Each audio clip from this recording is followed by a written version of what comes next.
مهدي هذه الأمة صلوات الله تعالى عليه.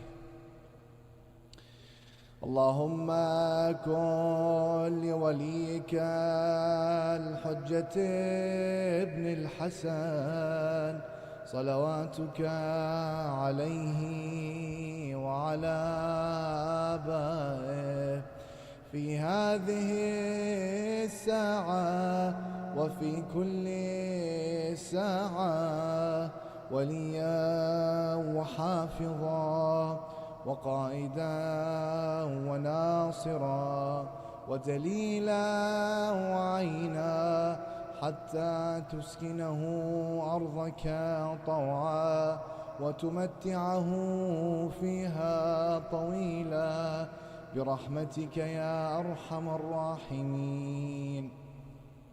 اللهم صل على محمد وآل محمد.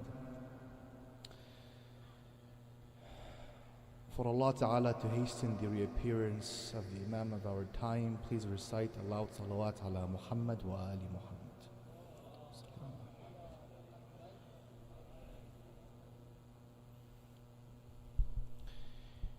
Dear brothers and sisters, there's a cry that echoes across every single era,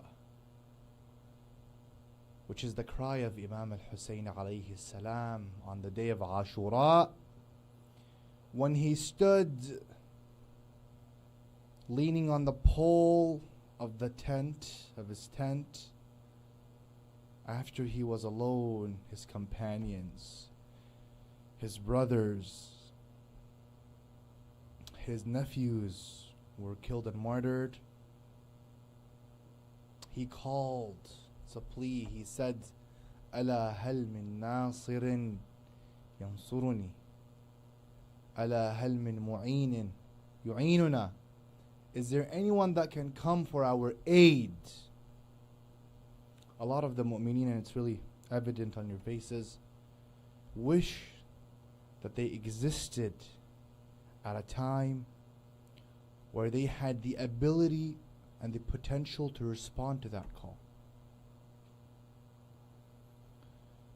But trust me, brothers and sisters, let me say this without any surprise, that this call that Imam al-Hussein alayhi salam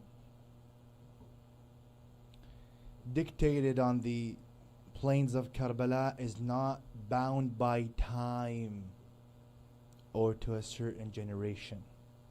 It is a call that was heard amongst all creations of Allah and continues and would continue to echo amongst every single generation and era. And that's why we have in our ahadith and ruwayat that after the Imam alayhi salam said these words, a group of the malaika came and descended from the heavens and said, "We are at your service, O Abu Abdullah. Just order us and we'll flip everything. We'll destroy the army and the camp of Umar ibn Sa'd." Imam al-Hussein said no. This is a test for whom? Not for the angels, for humanity. After they left, a group of jinn came to the Imam, and he also turned them down. Imam al-Baqir and Imam al-Sajjad alayhi salam dictate when they were asked, why didn't Imam al-Hussein say yes and accept that? He responded, because Imam alayhi salam, Imam al-Hussein said, it's not fair that I fight them with an army which they can't even see. It's not fair to them. It's not fair to the enemy. Just imagine the purity, the transparency of the Imam. He doesn't want to confront the army with an unseen soldiers, right? Now, if we look at, there's one of the ziyaras for Imam al-Hussein. It is well known. The following is mentioned. it's really painful. It says, إن كان لم يجبك بدني عند استغاثتك ولساني عند استنصارك فقد أجابك قلبي وسمعي وبصري. Though my body was not there to answer your cry, your plea, your request, my body was not there because, right? We weren't there. Our fathers weren't there. Nor my tongue to defend you. Now, like a side note here, from here we understand that there's two things the Imam needed at that point of time. Our bodies to defend him, right? Imam al-Hussein alayhi salam wanted the mu'mineen at that time to physically attend and fight alongside him. That's number one. And number two, those that weren't able because they're sick, they're blind, right? For them to do so with the tongue. This is the power of the tongue. Dear sisters, dear brothers.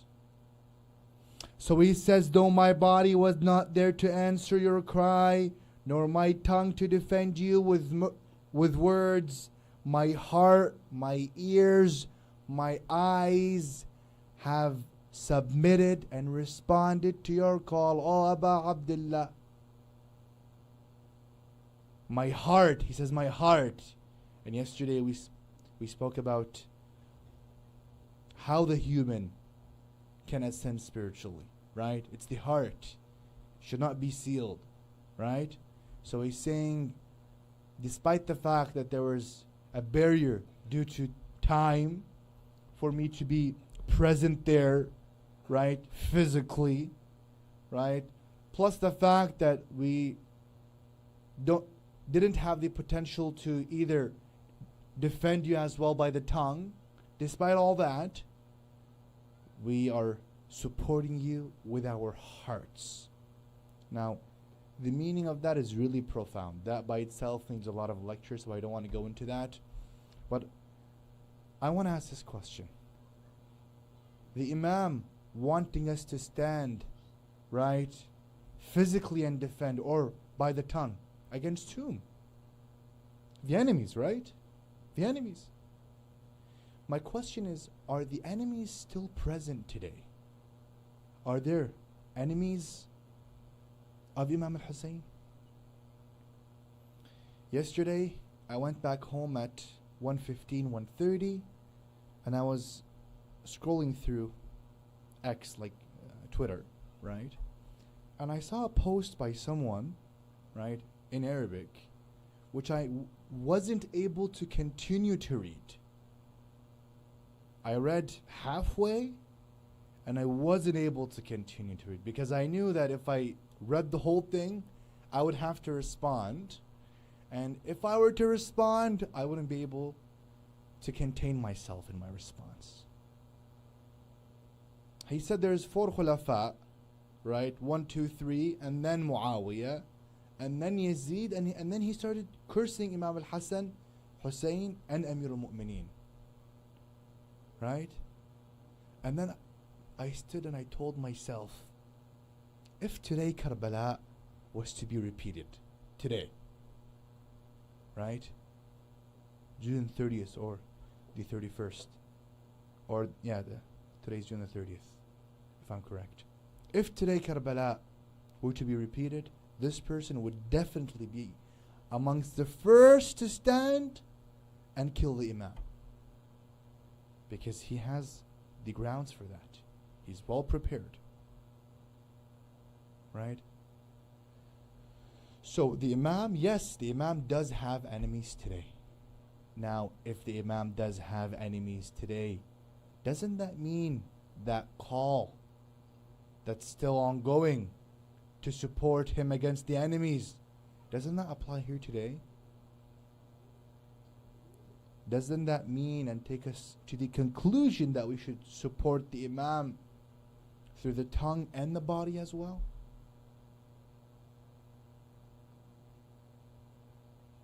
Now, when I say defending the Imam physically, we're not at war. I mean, attending the majalis is one manifestation of that. The other manifestation is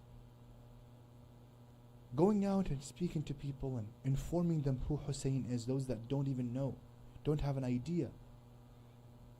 And through the tongue, that is a mandatory, obligatory task upon every single one of us, dear brothers and sisters.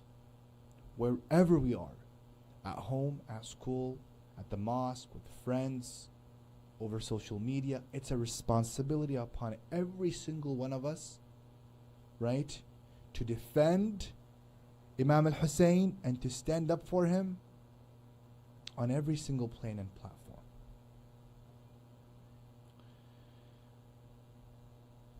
Now there's something which I want to point out here.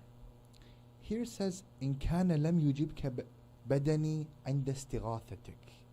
If my body was not there to answer your call. Now استغاثتك in Arabic means aid, but it doesn't necessarily mean aid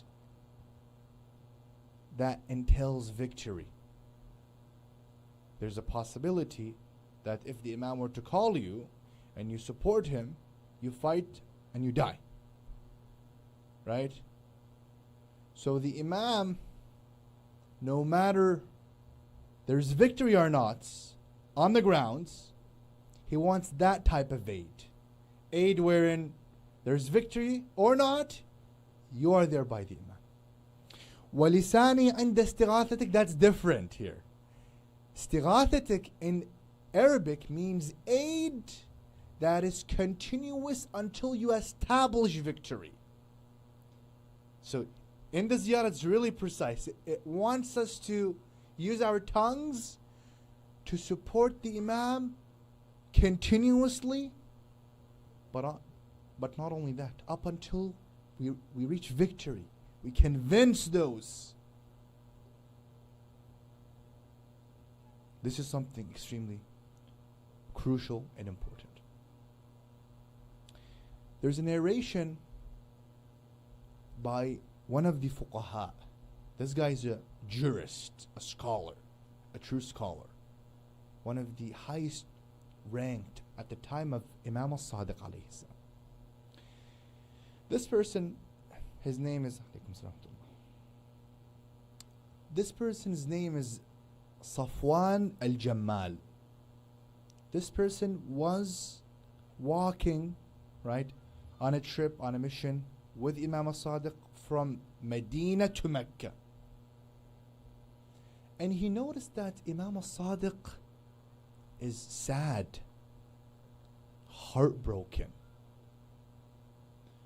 When he walks like this, like at a curvature, right? Not straight and happy and joyful. And it wasn't the time for any musab or sorrow. It was not Muharram, just like an ordinary day. So he told the Imam, Sayyidi, why do I see that you're sad, sorrowful, pained? What is the reason behind that? The Imam said, if you could hear what I hear, you would be preoccupied from asking this question. You would be busy with what I currently hear, wherein you wouldn't even ask me. He told the Imam, and what is it that you're hearing? And I'm reading it because when I narrate, I always love to be as precise as possible with my words. He said, this is what I hear. I hear the pleadings of the angels to Allah, the mighty and majestic, against the killers of two, the commander of the faithful, Amir al-Mu'mineen, alayhi salam, and the killers of Hussein, peace be upon him. The wailing of the jinn are wailing. The weeping of the angels around him.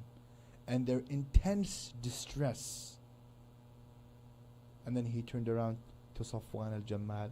He told him, with all this that I can see, how could anyone else enjoy sleeping, enjoy food, enjoy drinks? And that's why we have narrations that dictate لَأَنْدُبَنَّكَ صَبَاحًا وَمَسَاءً. I will wail and weep for you day and night. Imam al-Mahdi alayhi salam, day and night. Why? Because the Imam sees what we don't see on a daily basis. Why don't we see it? Back to yesterday. Because our bodies are limited. Right? And that's why the ayah says, فَكَشَفْنَا عَنْكَ غِطَاءَكَ فَبَصَرُكَ الْيَوْمَ حَدِيدٌ. When we die, our soul leaves our body, then we see things which we didn't see prior to that. Why? Because the limitations of our souls are beyond that of our bodies. So when the soul leaves the body, there's a new set of limitations that are way higher and beyond the body, wherein we see things and realities we didn't see before.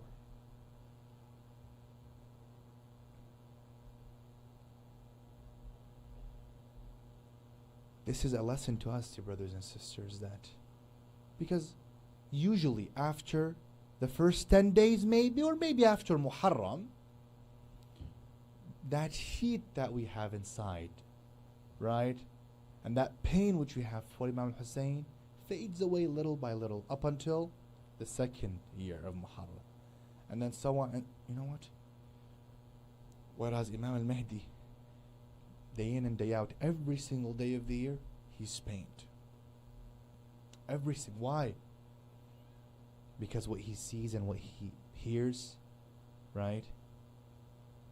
He's living Karbala every single day.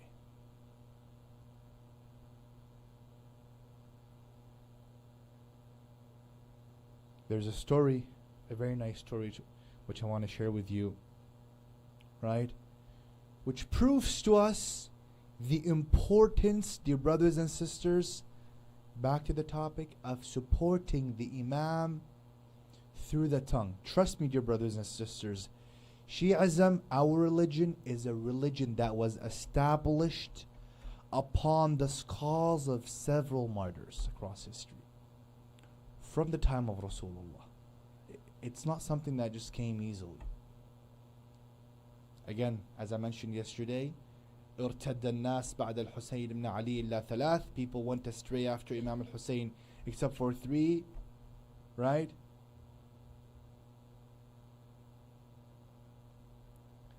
One of the Sahaba of Rasulullah sallallahu alayhi wa sallam, and this is for us to learn that there are people that supported the cause of Imam al-Hussein before Karbala. There are people that supported the cause of Imam al-Hussein during Karbala and Ashura, and there are people that supported the cause and the message of Imam al-Hussein after. And we fall under the third category. But let's go one by one. This companion of Rasulullah, his name is Anas ibn al-Harith al-Kahili.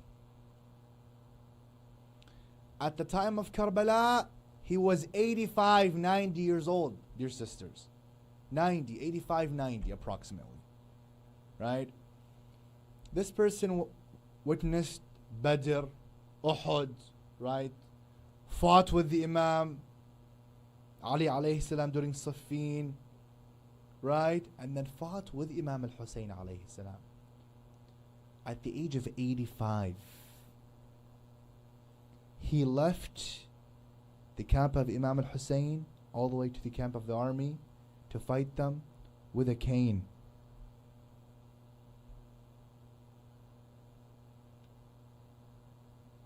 He was old, his flesh over his eyebrows was loose, coming down. So he had to wrap it. Just imagine. Narrations say, and this is something I read today, narrations say he's the only person wherein when he left to defend Imam al-Hussein, Imam cried on him. before he was killed, Imam cried, saying that such an individual, age of 80, 85, 90, is standing to support the cause of the Imam. What excuse do I, Ali, have?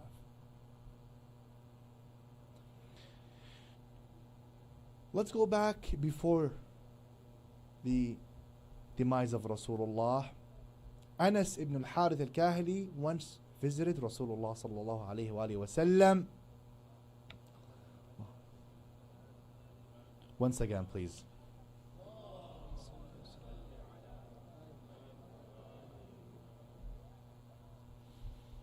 He visited Rasulullah sallallahu alayhi wa sallam, and he was speaking with the Prophet, and suddenly Imam al-Hussein, just like as young as this child, he entered in the room and headed toward the lap of of the Prophet. The Prophet hugged Imam al-Hussein and sat him on his lap. Anas ibn al-Harith narrates, says, the Prophet started crying severely in a loud voice and wailing. And he said, I was shocked. What's wrong? What happened? Is he okay? He told him, Oh Anas, you see my grandson? My grandson will be martyred in a land called Karbala. And so if you live up until that time, stand with my grandson and support him. Narrations say Anas ibn al-Harith, what did he do? He said, the Prophet sallallahu alayhi wa sallam ordered me to stand by his grandson. So I don't want to be in a condition or in a case where I miss it, right? Because back then there's no WhatsApp, there's no Facebook and Google, right? If something happens after a month later, it's delivered to a different city or a different country. People would know, right? Like what happened in Karbala, the people of Sham didn't know that right that moment, after some time. A month maybe at least, right? So Anas ibn Harith went and established residency in the land of Karbala, where in the land of Karbala back then was a desert. He established his tent and he sat there and he lived there up until the day of Ashura, up until Imam al-Hussein alayhi salam came and unloaded the baggage, right? And the rest of the story. When Imam al-Hussein arrived in Karbala, he told him, what are you doing here? The Imam knows him. He's a companion of Amir al-Mu'mineen, of the Prophet, right? He told him, I am waiting for you. This person served the cause of Imam al-Hussein alayhi salam, right? Starting from when Imam al-Hussein was little, maybe 3, 4. Just imagine.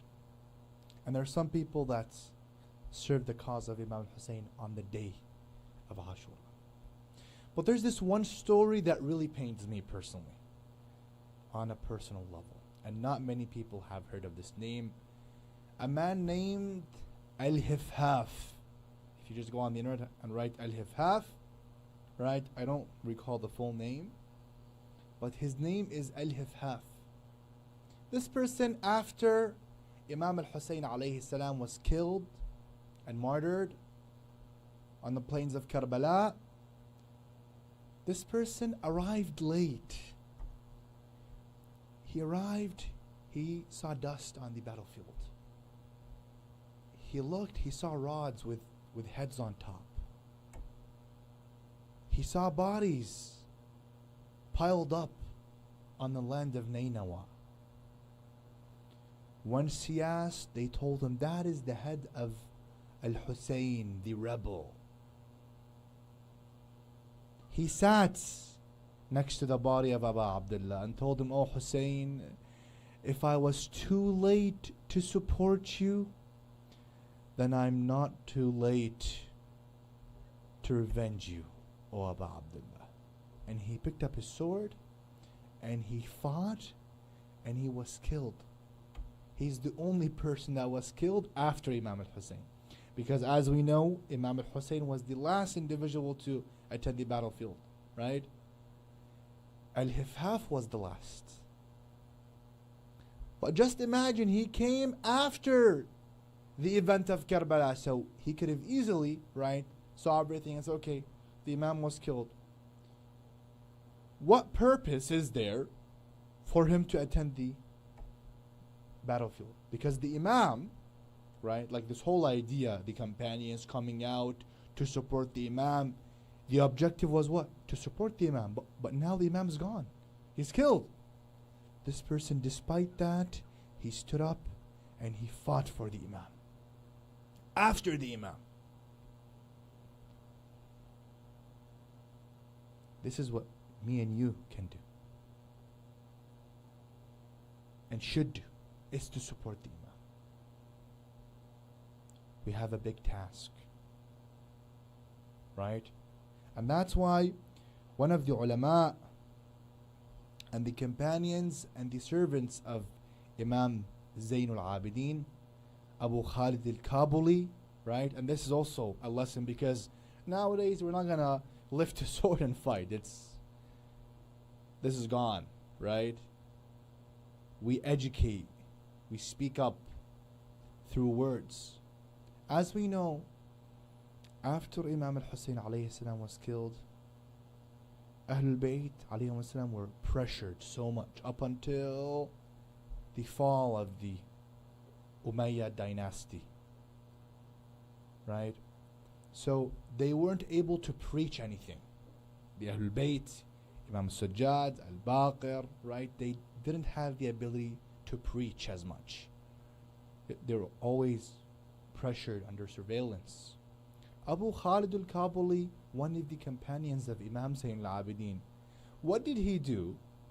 He used to secretly educate the Shias. How so? Groups of people in the masjid outside, he secretly sneaks next to them and starts teaching them, educating them, right? Giving them a hadith. Hey, there's a hadith narrated by the prophets. Aliyun minni wa ana min Ali. Here, learn it. He gives it and then he goes, right? Unlike today, there's a broadcast, right, or a WhatsApp group where you add 1,500 people and then you just share it. No, at that time it's really difficult. Inshallah ta'ala, we can have a full day discussing that and how the ahadith are authentic, right? But that's what he did. And thus we need, dear brothers and sisters, alhamdulillah, we're living at a time of freedom. We can express to some degree our beliefs, right? To our kids, at least at home, in the masjid, right? Freely. And a lot of people, even that is something which they don't do. Why? We need to support the cause of Imam Hussein. There's a woman, a really brave woman in history, and her name is, to be precise here with you, her name is Sa'id al-Kalbiyah from Bani Kilab, from the tribe of Banu Kilab. Her name is Sa'id. She has 3 sons, 3 kids. They didn't attend Karbala because they didn't know. After what happened in Karbala, she started screaming at them, rebuking them. Why is this? Why is that? Right? If you guys knew what happened to Imam al-Hussein and you did not stand by his side, I would disown you. They said, no, Mom, we didn't know. And we promise we will stand by you, right, in supporting the cause of Imam Hussein. She was like, no, that's not going to make me feel good. She started going outside in the midst of the tribes next to the masjid during the time of Banu Umayyah, right? And she started cursing Yazid, his thugs, the enemies. once, twice, thrice, then they caught her. What did they do? They cut her tongue partially, just to fold, like at the, like this whole tongue. If you divide it into three, the first quarter of the tongue they cut that, and they left the second 2 quarters of the tongue. The first quarter is what they cut. Now, she wasn't able to speak. Right after some time, it healed. She came back again, and she started. Now, her words were not clear as before, but she was able to make sounds and deliver the idea to people. So she continued and continued. They caught her again, and they cut all of her tongue, and then she died. And her 3 sons joined Al-Mukhtar Al-Thaqafi in his uprising and his government. This is a true woman. This woman would not be forgotten in history. She left a mark. She left a footprint. We don't need our women to do that nowadays, right? All we need is to raise our children in the path of Ahlul Bayt. One of the companions, as we know, Rashid al-Hujari, right? He's a companion of Imam Ali alayhi salam, and likewise a companion of Imam al-Hussein. He had both his arms cut, both his feet cut, but he continued speaking. The Banu Umayyah told him, like the general at that time, he told him, I'm going to kill you in a way that no one was ever killed before. On top of his arms and legs, he cut his tongues. And some narrations say they took both his eyes out. Just imagine all this because we say Ashhadu an la ilaha illallah, Ashhadu anna Muhammadan Rasulullah, Ashhadu anna Aliyan waliyullah. It's all because of that, right? All because there's a reality which we want to make clear and evident.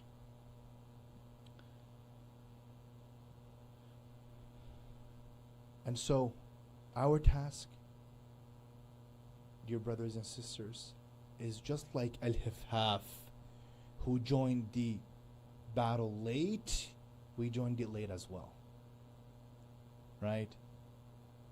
Though we did not have the ability, O Aba Abdullah, Sayyidi, though we didn't have the ability to stand by you with our bodies, though we didn't have the ability to support you with our tongues, now we have the ability to support you with all of our existence. Ya Aba Abdullah.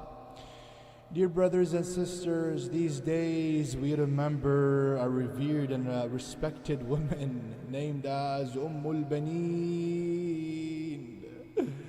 Ummul Baneen, the wife of Amirul Mu'mineen, the mother of Abu al-Fadl al-Abbas and his brothers. Ummul Baneen alayhi salam did not attend Karbala, that's well known, but rather she shaped Karbala and the events that took place in Karbala. Ummul Baneen was known to invest in her kids. She had only one mission of life, was to raise these kids so that they are well prepared to serve Imam al-Hussein on the 10th day of Ashura. Amir al-Mu'mineen alayhi salam came to his brother Aqil. He told him, Aqil, you are well known to know tribes, family trees, lineages. I want a wife that is born in a family that's known for bravery and commitment. Amir al-Mu'mineen alayhi salam knows that to have the likes of Abu al-Fadl al-Abbas, he doesn't need a father like him only. He needs in that equation a mother like Ummul Baneen. Ummul Baneen, who tells her son, Ya Abu al-Fadl, don't call your older brother Akhi, oh brother, call him Sayyidi, oh my master. when you sit in front of your brother, don't sit in front of him, right? You're not equal to him, sit below him.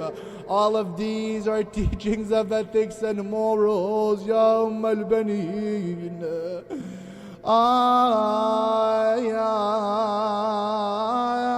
لا تدعوني ويك البنين لا تدعوني ويك البنين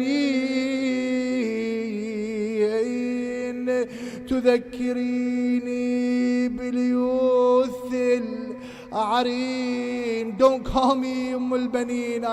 I didn't only give my kids and sacrifice them for the sake of Aba Abdullah only, but even my name.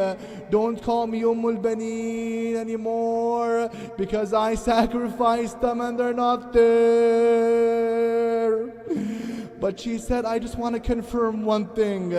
يا ليت شعري كما أخبروا بأن عباسا قطيع اليمين. I just want to confirm if is it truly I heard that my son Abu al-Fadl al-Abbas lost both of his arms. I want to confirm that. Perhaps Lady al-Baneen wanted to confirm that, to be even more proud of her son Abu al-Fadl al-Abbas. When Bishr entered the city of Medina and started reciting, Ya Ahla Yathrib la muqama lakum biha قتل الحسين فدمعي مدرار. Lady al-Baneen approached him and told him, what are you saying? Bishr, tell me what happened. He told her, al-Baneen, may Allah console you for the loss of your children. She told him, I didn't ask you about my children. I'm asking you about Hussein, my son. Tell me about him.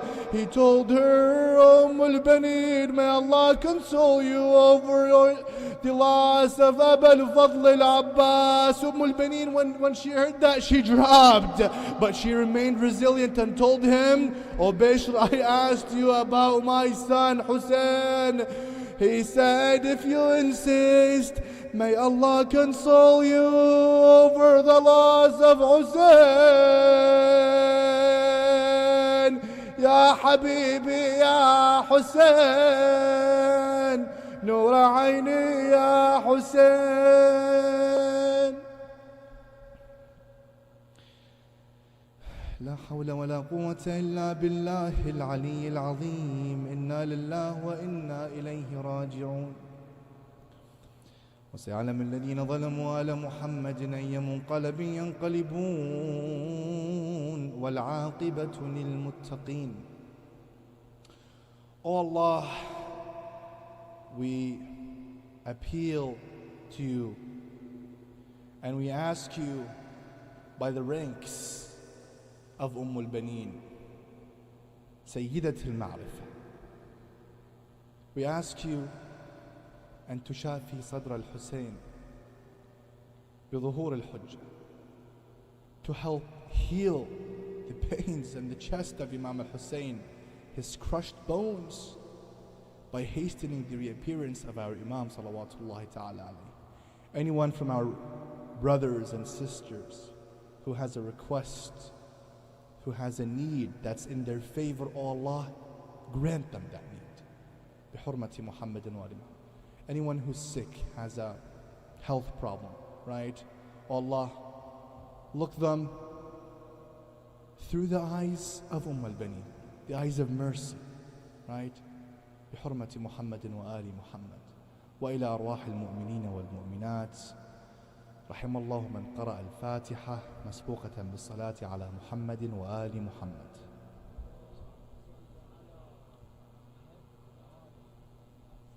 Assalamu alaikum. Dear brothers and sisters, let's read the Fatiha first. Bismillah ar-Rahman ar-Rahim. Alhamdulillah Rabbil Alamin. Ar-Rahim Maliki Yawmiddin. Iyyaka na'budu wa iyyaka nasta'in. Ihdina as-sirata al-mustaqim. Sirata alladhina an'amta alayhim ghayril maghdubi alayhim.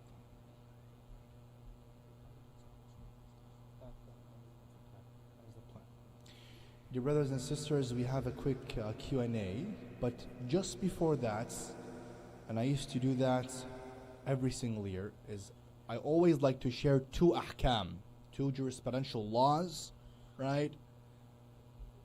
Because again, for us, fiqh, jurisprudence is really important in our day-to-day life.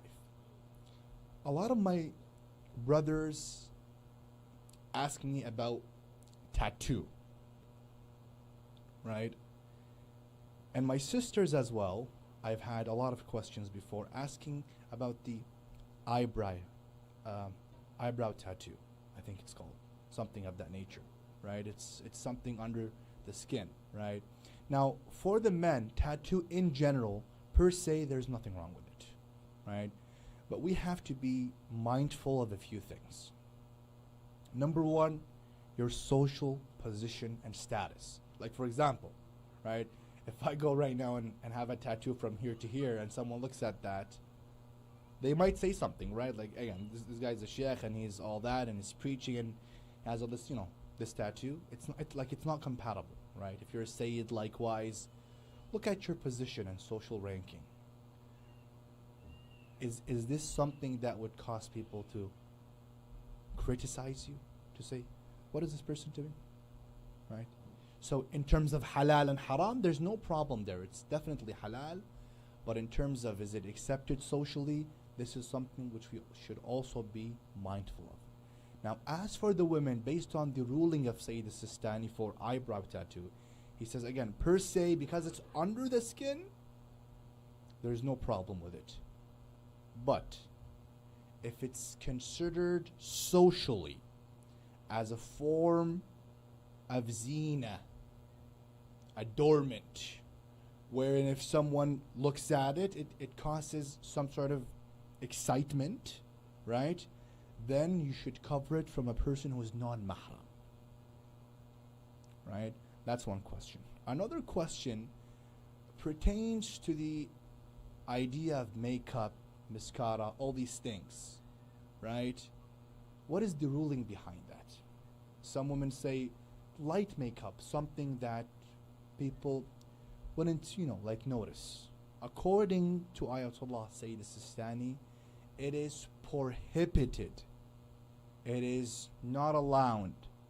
It is haram, even if it's light makeup, right? Because again, some things, and some women might say, well, no one is gonna look at me. If you're inside, if you're in a private place, property, then yes, that's fine. The primary ruling in law is it's fine. There's no problem with it, right? But the problem is, where are you? If it's going to be exposed, if someone would see that, then there's a problem. We have to be very mindful of these things for a few things, right? The most important of them is the topic we mentioned yesterday, ascending spiritually. If your heart is sealed because of doing sins, you wouldn't have the potential of ascending spiritually, even if you invest money and come here and bring your kids and family, because you've locked that door upon yourself. Now for the Q&A. Anyone has any questions? It can be pertaining to the lecture today. It can be pertaining to previous lectures. Any questions in general? From the men's side, no one. From the women's side, does anyone have any questions? Inshallah, tomorrow, if no one has any questions, I'm going to be